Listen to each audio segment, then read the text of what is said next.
బామ్మగారు, మీకు యేసయ్య అంటే తెలుసా? యేసయ్యను నమ్ముకున్నారా? నమ్ముకున్నా. మీకు ఏమైనా సమస్యలు ఉన్నాయా? సంవత్సరం చెప్పండి. కొడుకు నుంచి సంవత్సరం ఓ, పిల్లలు మారాలా? వారి మధ్య చేయాల. వారు మధ్య నుంచి విడిపించబడాలా? ఓకే సిస్టర్స్, బైబిల్ గ్రంథంలో తమ పిల్లలను శత్రువులు పట్టుకొని పోయారని తెలిసి శక్తి లేనంతగా ఏడ్చిన వారు ఎవరు? అక్క, దీని ఆన్సర్ నాకు తెలుసు. చెప్పు. ఆన్సర్ దావీదు మరియు అతని ప్రజలు.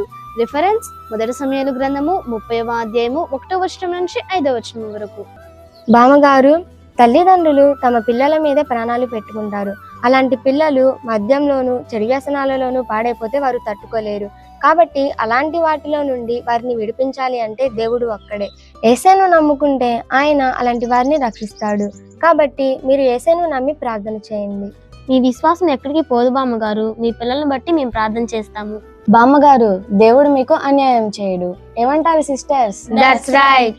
సిస్టర్స్, యేసయ్య దగ్గరకు స్వస్థత కోసం వచ్చిన 10 మంది ఎవరు? అక్క, ఆన్సర్ యేసయ్య దగ్గరికి వచ్చిన 10 మంది కుష్ఠరోగులు. రిఫరెన్స్ లూకాసు వార్త 17వ అధ్యాయము 11వ వచనం నుంచి 19వ వచనం వరకు. వెరీ గుడ్ సిస్టర్, బాగా ఆలోచించి చెప్పారు. థ్యాంక్ యూ అక్క. బామ్మగారు, మనిషి ఆరోగ్యంగా ఉంటే ఏమైనా చేయగలడు, అనారోగ్యంలో ఉంటే ఏ పని చేయలేడు.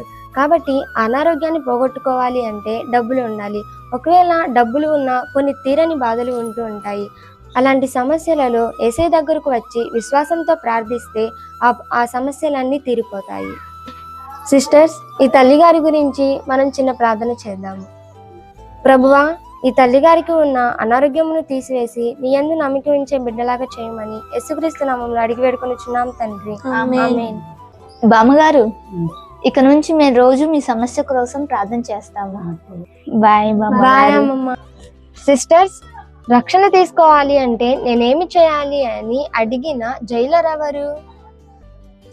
అక్క, పౌలు శీలను బంధించిన చెరసాల నాయకుడు కదక్క. అపోస్తుల కార్యములు 16వ అధ్యాయము 27వ వచనం నుంచి 33వ వచనం వరకు. వెరీ గుడ్ సిస్టర్, బాగా ఆలోచించి చెప్పారు. Thank you. చూసారా, ఉద్యోగం ఉన్న వ్యక్తి కూడా రక్షణ తీసుకోవాలి అంటే నేనేం చేయాలని అడుగుతున్నాడు. అంటే ఈ లోకంలో వ్యాపారం, పని, ఉద్యోగం ఇవన్నీ ఈ లోకంలో బ్రతకడానికే. కానీ వాటి వల్ల రక్షణ రాదు. రక్షణ రావాలి అంటే యేసుని నమ్మి బాప్తిసం తీసుకుంటేనే సాధ్యమవుతుంది. తల్లిగారు, మీ కుటుంబం రక్షింపబడాలి అంటే బాప్తిస్మం తీసుకోవాలి అంటే యేసయ్యను నమ్ముకోనండి. మీరేం బాధపడకండి, మీ కొరకు మేము ప్రార్థిస్తాము. ప్రభువా, ఈ తల్లి పిల్లలను రక్షించమని యేసుక్రీస్తు నామములో అడిగి వేడుకొనుచున్నాం తండ్రి. ఆమేన్.